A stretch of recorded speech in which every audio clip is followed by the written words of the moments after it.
Nanalo ang Barangay Ginebra at naitabla na nila ang serye kontra dito sa San Miguel. Dito sa pangunguna nung tinatawag ni Team Cone na legendary game ni Scottie Thompson. 35 points, career high, plus 11 rebounds, 11 assists. At syempre, nasa kanila na ang momentum pagdating sa Game 5. Ngayon naman, dito natin masasabi dito sa San Miguel, pangalawang straight game na to na subpar o mababa yung scoring ni Junmar Fajardo.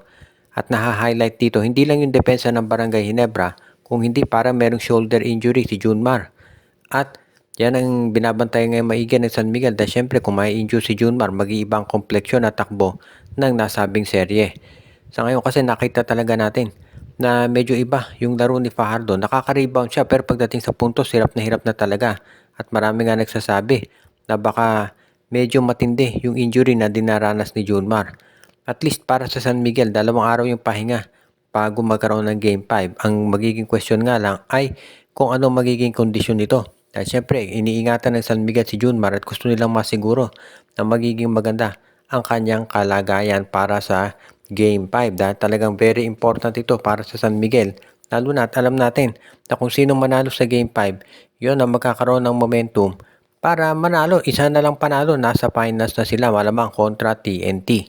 So ngayon, tinitignan daw ng medical staff ng San Miguel yung sitwasyon ng shoulder ni Junmar Fajardo para madetermina kung kinakailangan ba na sabihin nga natin mas mahaba pang pahinga o baka kung ano pang kinakailangan gawin para maremedyohan yung sakit ng kanyang balikat.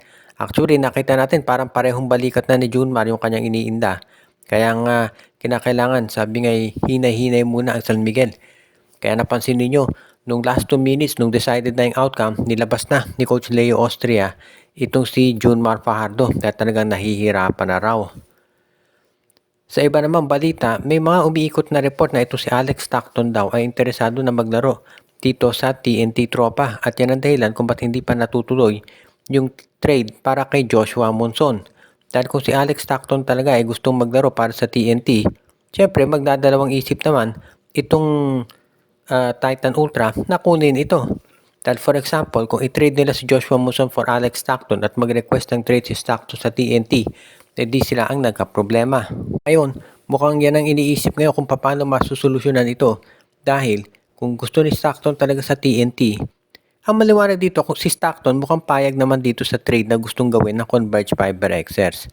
Ang problema nga lang yung team na gusto niya puntahan, hindi yun yung ideal o hindi yun yung gusto ng Converge. Siyempre, kung ikaw ang Converge, ayaw mong makipag-trade sa TNT dahil alam mo, nangyari nung huli kayong nag-trade, Jordan heading for Mikey Williams. Kaya nga mukhang itong trade para kay Stockton ay on hold muna habang inaayos pa nila o pinaplansya para madetermina kung saan mapupuntang team talaga ito. Kaya medyo pinag-aaralan muna daw to lahat. Ngayon, itong si Coach Delta Pineda at yung management niya para madetermina kung saan talagang pwedeng dalhin itong si Alex Stockton. Kaya nga, dito talaga natin makikita na medyo masalimuot o medyo mahirap gumawa ng trade sa PBA at hindi yan kasing katulad nung iniisip ng iba na magiging madali lang yung paggawa ng mga trades. Kaya dito natin talaga masasabi na very interesting yung mangyayari sa Converge, Titan Ultra at TNT kung sakasakali nga na matuloy itong nabanggit na trade. Dahil syempre, matindi yung gagawing adjustment dyan. Itong si Coach Delta Pineda, kung itong si Alex Stockton ipipilit, nasa TNT tropang 5G siya, makapaglalaro. Dahil yan talaga ang inaabangan ng marami kung ano ba talaga magiging sitwasyon dito sa pag-trade kay Alex Stockton ng Converge. Napag-uusapan yung mga trade, baka daw itong 6'8 na si Christian David ay mapunta naman dito sa Rain or Shine Elasto Painters. Ito daw si Coach Cheng Giao ay kinukonsidera na ma-acquire itong si Christian David dahil nakikita niya na isa talaga to dito sa mga players na magbabagay dito sa kanya ginagawa na sistema para dito sa ROS. Alam naman natin yung estilo ng laro ng mga big men ni Coach Cheng Giao. Merong tira sa labas at meron ding inside game. At yan yung nababagay at nagagawa ni Christian David. Kung makuha ng Rain or Shine Elasto Painters ito si Christian David, masusolusyonan na yung pagkawala nito si Kit Datu.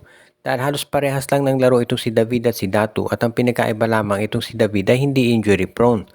Kaya nga ito talaga yung big man na nababagay dito sa Rain or Shine Elasto Painters. At sigurado na magiging maganda ang mapapakita nito para dito sa kanilang roster.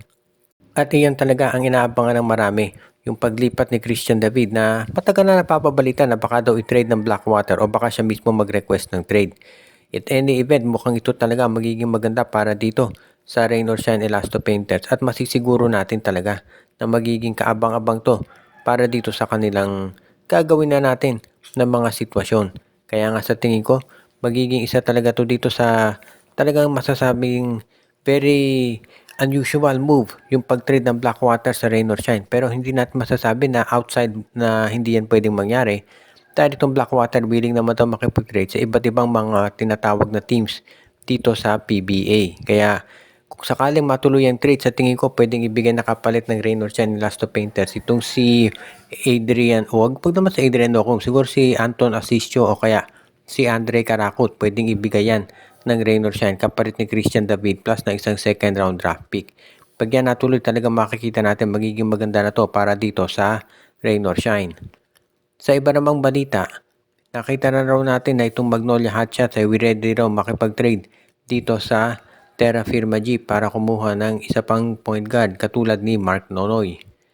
Itong Magnolia daw ay nakita na naging problema nung natalo o na-eliminate itong nung na-injure itong si Jerome Lastimosa at si Paul Lee. Kaya nga ang gusto niyang mangyari ngayon ay makuha na itong si Mark Nonoy para at least magkaroon sila ng isa pang point guard na magagamit. Dahil yan daw talaga ang iniintay nila ngayon para masiguro na in case nga na magkaroon ulit ng injury, wag naman sana, pero kung magkaroon ulit ng injury, at least meron silang isang point guard na magagamit pa. Dahil ito si Mark Nonoy, napatunayan na niyan ilang beses na kaya niya talaga na magdala ng koponan kung katulad ng ginagawa niya sa Terra Firma at kaya rin niyang gawin yan para dito sa Magnolia Hotshots. Kaya nasisiguro natin na magiging isa talaga to dito sa makatutulong sa Magnolia kapag natuloy nga ang nabanggit na trade.